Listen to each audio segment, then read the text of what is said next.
Okay, the one tonight is a malbec from Argentina by Bodega Privada. Someone has given me this to see if it's something that we'd like to offer on the site. So let's taste it. Let's see what we think of it. Let's see what we can pair with it as a food. Burl. Burl. Burl.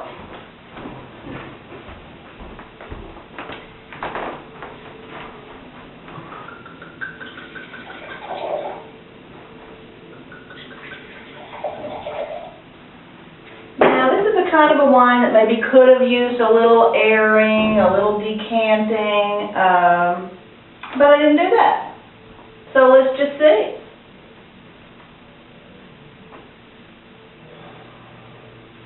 Nice fruit on the nose, but Burl is a little bit worried about a kind of a note that he's smelling there underneath the fruit, which is a little bit of a funky note, a little bit of a, maybe a chemical type of a note.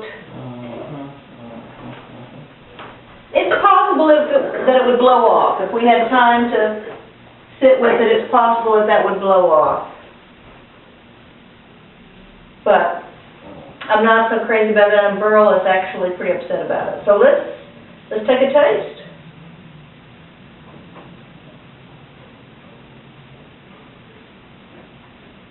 Not bad on the palate, in my opinion.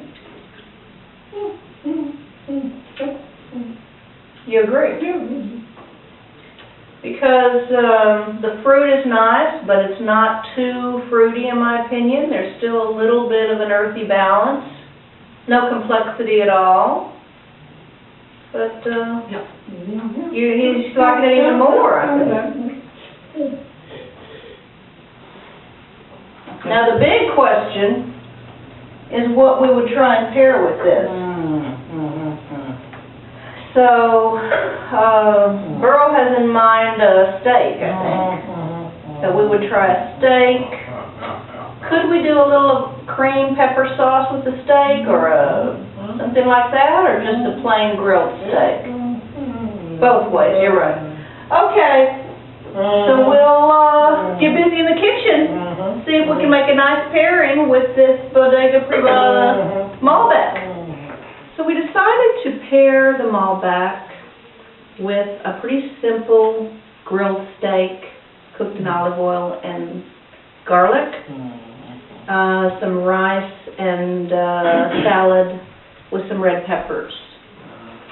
After the Malbec had sat for a while, the quality of it changed quite a bit. Burl was absolutely amazed because that kind of unpleasant, almost chemical note that we were worried about earlier, that did blow off. We ended up with a wine that does not have any complexity, but on the other hand has a real weight. And so we tried it with the steak, and I thought it was a beautiful pairing with steak. And keep in mind, we're talking about a wine that's probably going to retail on the shelf for $7, something like that. An extremely inexpensive Malbec, and it really illustrates what Burl has said time and time again, that if you pair the wine with the food that is a good match, you can get away with a less expensive wine because the wine will taste better. Now, a less expensive wine paired with something bad is going to be horrible. So we have to then maybe score our the qualities of the pairing now, I think. So we'll take a break, reflect on our Malbec, and do some scoring.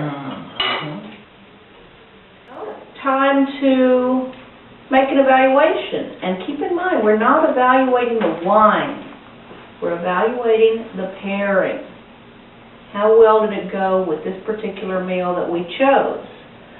We went with grilled meat because we thought Argentina, cows, beef.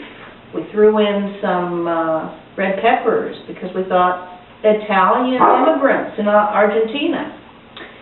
So let's think about the pairing. Burl.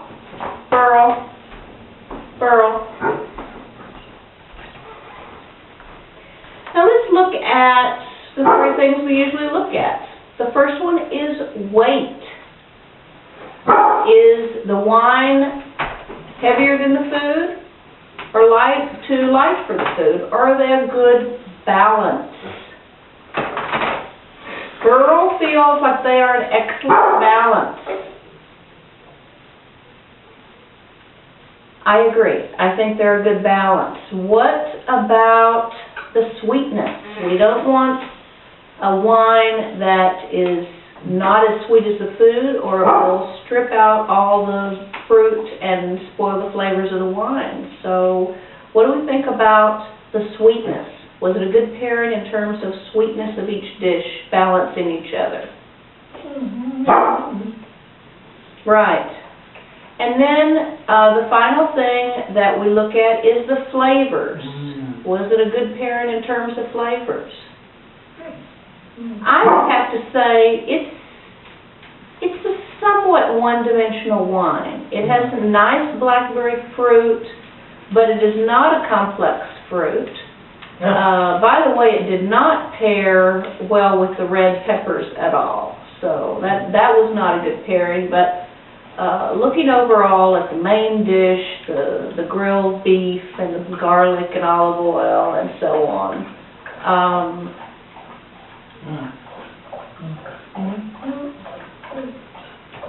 So what score do you give it based on that? Coincidentally, I also give it a 7. Right.